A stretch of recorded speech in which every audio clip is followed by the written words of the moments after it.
obviously Denver, like that is, to me, they are the big story of last night. I mean, that Jamal Murray performance. He was getting off, boy. With the amount of perimeter defenders you have, that should never be possible. No. Yeah, he's going federal.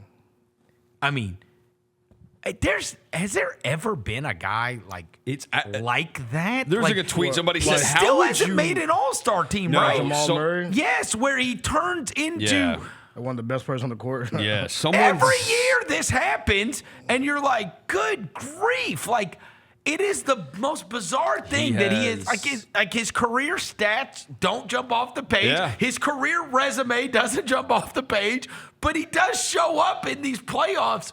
It happens every year, and there's one of these games where you're like, oh, my God. He now has 6 40-point games in the playoffs. That's insane. Jokic only has 5. Dang. He's got more 40-point games in the playoffs than Jokic does. By the way, he did it very ethical, too, by the way. A 43-piece nugget with 1 free throw. And he had 8 threes? 8 threes, yeah. Very ethical hoops. 7 is 26 from the field. Ethical hoops, man. Very efficient. Hey, the one that he, took on the fast break where he just pulled up from 35 feet, and then he did the superhero pose. Yeah, that tells you he I was like, oh my God. Boy, that baggy jersey out there hooping. And the crazy thing is, the level of energy, you can blame it on the 5,000 altitude and the travel, and I don't know. Bro, that was 2 completely different levels of fight and energy. Oh, yeah. And look, I know there's a lot of media members that were there that were absolutely punching the air watching Westbrook. You know I've always been a fan. Oh, yeah. Bro, he's going a different speed and a different intensity than 9 players when he got out there. It was like he was shot out of an... I would love not even a cannon. Like a friggin' bazooka. Yes, like a bazooka, bro. Flying around, doing everything. Everything. Like this is like 27-year-old Westbrook.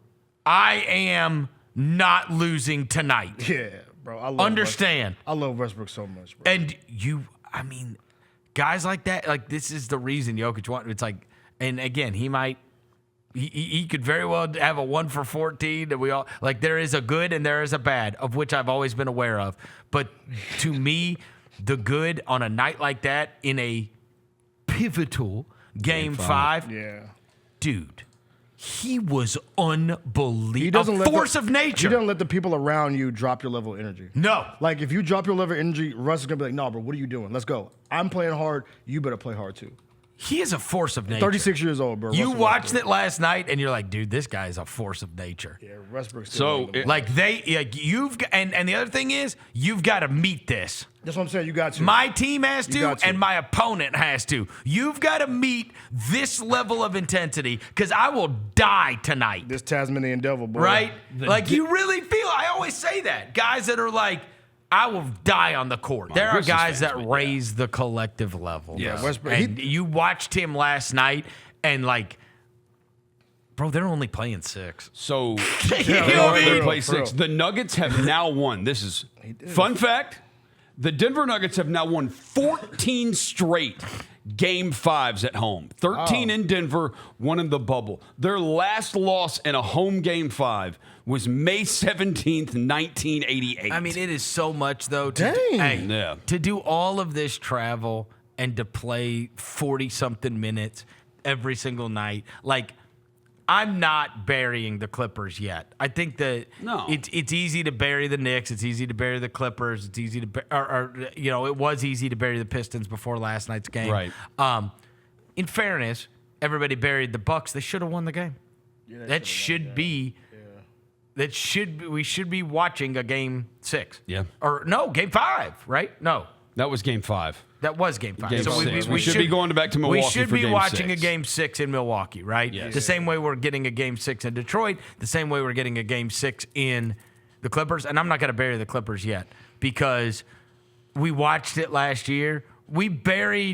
Everybody buried, myself included, we buried the Timberwolves last year. Yeah. And then they won 5, and then they won 6, and then they went and won 7.